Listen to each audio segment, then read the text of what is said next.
हमारी आदरणीय माता ने हमसे 3 दिन से कह रखी हो, तो 3 दिन से कह रही है कि पिंगला का एक बार चरित्र सुना दो। मैं बोला तब तो पिंगला तो तब आई भी नहीं, पर अब आज आ गई। अब 24 में किसको सुनाऊं, तो अब आपकी अगर भावना है तो उसी की। वैसे तो कई बार मैंने सुनाया है, पर फिर सुना देता हूं।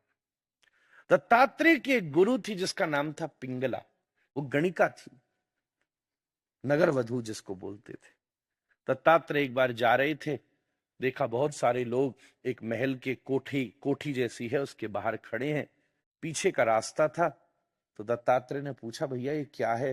बोले पिंगला का घर है। बोले कभी कभी वो इस खिड़की पर आकर के खड़ी होती है और यहाँ पर अपनी पान जो खा रही है उसकी सुपारी थूक देती है। अगर हमको उसकी सुपारी मिल जाए तो जीवन धन्य हो जाए।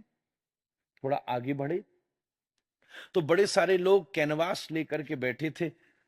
बोले यहाँ कभी कभी पिंगला आकर के मुस्कुरा कर देखती है तो हम उसके अलग अलग चित्रों की रचनाएं करते हैं। She is such A inspiring beauty. Dattatreya बोले अच्छी बात है, इंस्पायर होते रहो, एक दिन जल्दी एक्सपायर भी हो जाओगे।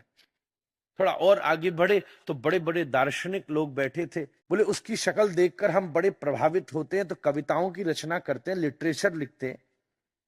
ऐसे माहौल को देखकर दत्तात्रेय का उत्साह बढ़ता जाता था। जब मुख्य द्वार पर पहुंचे तो देखा एक लंबी लाइन लग रही थी। पूछा तो सबने कहा इसके आगे एक नगाड़ा रखा, उस नगाड़े पर एक चोट मारने की कीमत है 10,000 स्वर्ण मुद्राएं। उससे क्या होता है? बोले वो सामने से एक बार गुजर जाती है, एक बार उसे ऊपर से नीचे तक देखने की कीमत है 10,000 स्वर्ण मुद्राएं। दत्तात्रेय ने धक्का दिया सबको। सब कहते तू कहां से आ मरा बाबा जी यहाँ? सब धकेलते रहते। वो सीधा पहुंचे दरवाजे के पास और डंडा लेके और 2, 4, 10, 50, 100, 200, 500 चोट ड्रम पे बजाई, जोर जोर से नगाड़ा गुंजा दिया।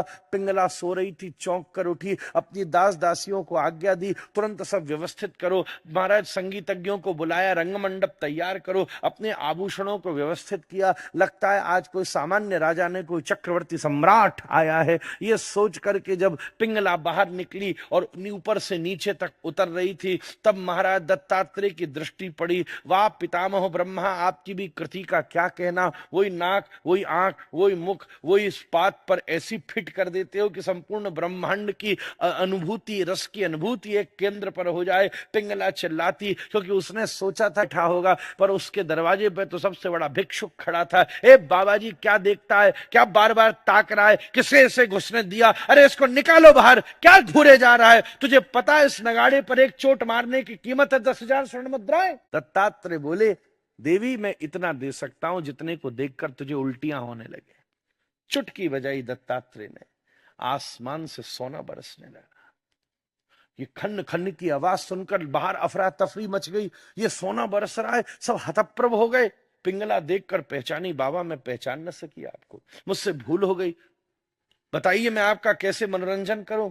आपको लोकगीत सुनाऊं, कोई आपको गजल सुनाऊं, कोई आपको गाना सुनाऊं, कोई आपको नृत्य दिखाऊं, ओडिसी दिखाऊं, भरतनाट्यम दिखाऊं, कुचिपुड़ी दिखाऊं, कोई आधुनिक नृत्य दिखाऊं? दत्तात्रेय बोले तू मेरा मनोरंजन करेगी?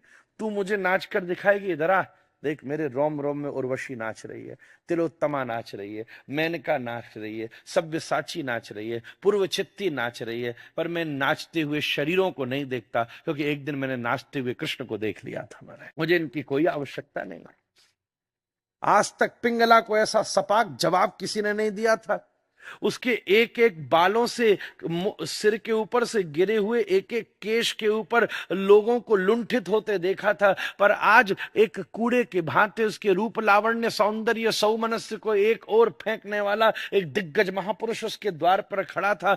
एक क्षणिक सत्संग ने ही उसके जीवन का ऊहापोह परिवर्तित कर दिया। जैसे एक हिमशिला के ऊपर कोई बड़ा भारी पर्वत हो, अरे जैसे ही दो मेघ टकरा के बिजली गिराते हैं, वो मुखमंडल फट जाता है और पाषाण के भीतर से कलकल कल्लोलवंत झरना प्रवाहित हो जाता है। ऐसे ही आप भी ध्यान रखना, आप सबके भीतर ब्रह्मानंद के जल भरे पड़े हैं, पर किसी न किसी दिन संत कृपा के विद्युत संपात की ही कमी रह गई है। किसी न किसी दिन संत सत्संग के मेघों ने टकरा करके अपनी कृपा की बिजली तुम्हारे ऊपर गिरा दी, तो तुम्हारे हृदय के पाषाण फट जाएंगे और ब्रह्मानंद के झरने प्रवाहित होने लग जाएंगे।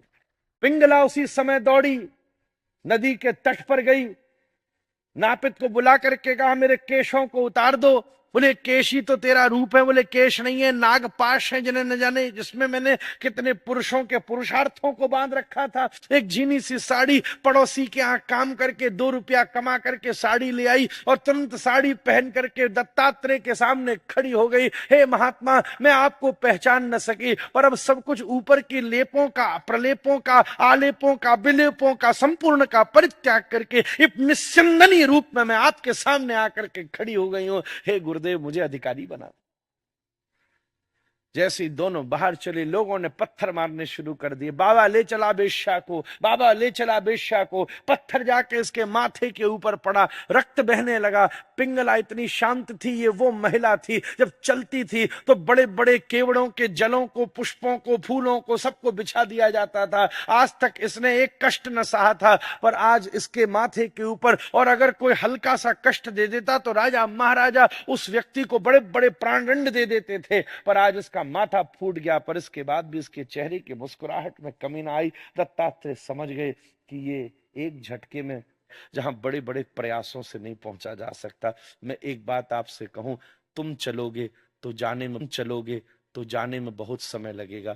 हवाई जहाज पर बैठ जाओगे तो तुरंत पहुंच जाओगे। अपने बल से चलोगे तो जाने कब परमात्मा मिलेगा। पर गुरु कृपा के हवाई जहाज में बैठ गए तो तुम बैठे रह जाओगे, कहीं से बैठे होगे, पर जब गए तो तुम बैठे रह जाओगे, कहीं से बैठे होगे, पर जब उतरोगे और ये चेतना का द्वार खोलेगा तो स्वागत करना। पिंगला, तुझे जगत नहीं पहचान पाएगा। अब तो 2 ही स्थिति है, या तो मैं तुझ में समा जाऊं या तू मुझ में समा जा।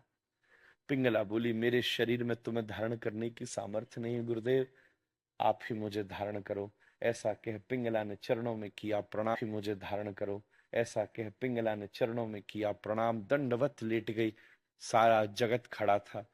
ब्रह्मरंध्र का भेदन करके उसके हृदय से एक ज्योति निकली, दत्तात्रेय के चरणों में समाई। दत्तात्रेय कहते हैं, मैंने उस पिंगला से सीखा, आशा ही परमम दुखम, नैराश्यम परमम सुखम। इस दुनिया में दुख का कारण न आपका प्रारब्ध है, न ईश्वर है, न परिस्थितियां हैं, आपसे जुड़ी हुई आपकी आशा है। जिस दिन आपके हृदय में व्यक्ति से आशा नहीं होगी, उस दिन आपके जीवन में उससे प्राप्त होने वाला दुख भी नहीं होगा। आपसे निवेदन करूं, आशा पालनी ही है तो इस अधूरी दुनिया से क्यों पालते हो? आशा पालनी ही है तो पूरे राधा रमण से पाल करके देखो, क्योंकि उसको पूरा करने की उसके पास संभावना है। आप कहते हो हम तो भगवान से ही मांगते हैं, हम तो भगवान के सकाम भक्त हैं ना। सकाम भक्त भी उसको कहते हैं जो ये जान जाता है कि मेरी इच्छा भी ईश्वर के बिना कोई पूरी नहीं कर सकता। सकाम भक्त अब जगत के सामने हाथ नहीं फैलाता। हाथ तो वो फैलाता है, पर फैलाता फिर हनुमान के सामने ही है, फिर कृष्ण के सामने ही है कि अब मुझे राजा कोई बनाएगा तो कृष्ण ही बनाएंगे। अपन तो ट्राई मार रहे हैं, जिसका मन हो। ये दुनिया में कोई काम बना दे तो सो सही, फिर कोई मानो दुनिया में नहीं बना रहा है तो चलो कोई झाड़ू फूक कर दे तो सही, कोई गोल गोल घुमाए, लॉटरी का नंबर बता दे तो उसको, फिर 33 कोटि देवता, उसके बाद भी चैन नहीं है। कोई प्रेतनाथ है ले आता है, कोई भूतनाथ है ले आता है, कितने नाथों को ले आता है हमारा। फिर जन कितने क्या क्या करने के बाद भी 2 महीना बम बम बम, और 2 महीना चोला, और 2 महीना जय माता दी, और 2 महीना सब मामला भ्रष्ट है।